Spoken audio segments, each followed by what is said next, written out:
Going to do some bush hogging today. My little Case 530, 45 horsepower tractor. This is my old bush hog. And it's an oldie and it's rough, but it's actually a good one so far anyway. I haven't put a lot of hours on it, but I take that back. I put a lot of hours on it because that big field, 15-acre field, I have bush hogged that many times, and then the little 3-acre field behind me, after I got rid of my cows, I knocked it down a couple of times. So yeah, I take that back. It has a lot of hours on it. I found new blades that would fit it, and I had to put new blade bolts in it. The gearbox, the shaft had twisted off on it. When I got it, the spline was twisted off.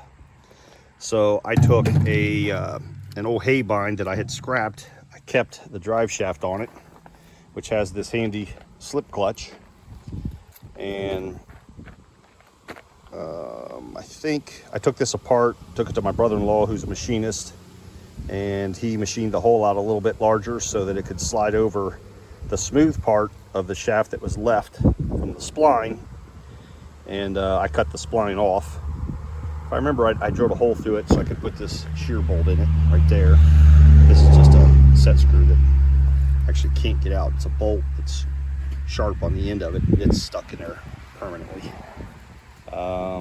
What else did I do? That's about it. I haven't used it on this little tractor. I've always used it on my 1690, which is a 90 horse tractor. And I did this a test run. I took this on a test run, and I have an overrun clutch to put on here, but I can't find it. And this bush hog will push this tractor. It'll push it a little bit when I stop, so I just got to be real careful. Let's see what else. You're supposed to burn these clutches when you use them for the first time every year. And that means loosening these nuts so the springs are loose, and then kick it on, and you can go drive it through some tall grass and it'll slip this clutch, break loose any rust and corrosion, so this shaft will slip properly and not break your shaft, which is what had happened before, or it had twisted is what it did. But I'm not going to do it. This is a little tractor, and I suspect I'm not going to get anything too heavy today. I'm just going to mow down some grass, do some cleanup. I should not be worried about hitting anything big. There are some stumps hiding, which is why I'm using this tractor, because it's a tricycle front end, and my other tractor is a wide front end, and I will run over those stumps. Today, I will bump into them more than likely with the narrow front end tractor, or at least I'll see it as I scoot past it. That's the plan. This tire here I just put on, and if you want to see what I went through, I didn't show me changing this tire on the rim, but I did a 15-minute video and a short on a bead breaking tool that I used. And the long version is me putting a tube, breaking it so I can put a tube in the other tire, which is laying over there in that pile of junk. It's shot. I put a tube in it knowing I was probably going to have a problem, and sure enough, it ruptured when I inflated it, and came out the next day and it was flat and would not take air. So I found this tire on that rim. That's a 6 lug, that's a 5 lug. I found this tire back at my barn. It's the last one I got. That's 30 or 40 years old, I'm sure. But believe it or not, it had air in it when I grabbed it, and it's still holding air. So today, we're gonna try mowing a little grass with this old beast. Oh, I did have to put new seals in the bottom of that. That thing was, you'd put gear oil in it and run straight on the ground. So I took that off, matched up the seals, replaced the seals, and it sat all winter and it still has gear oil in it. So that was pretty amazing that I accomplished that one, because I'm not smart enough to do something like that, but I did it. All right, enough talk. Let's go mow.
timber.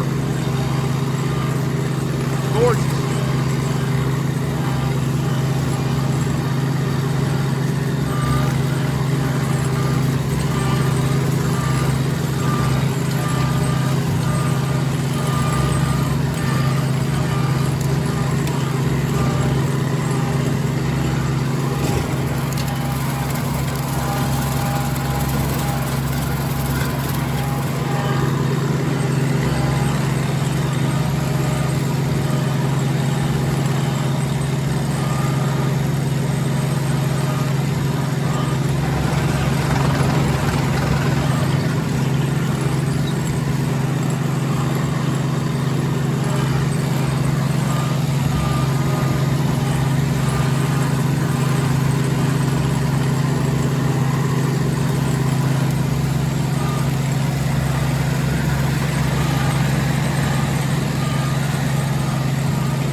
Well, that does it for my fall bush hogging.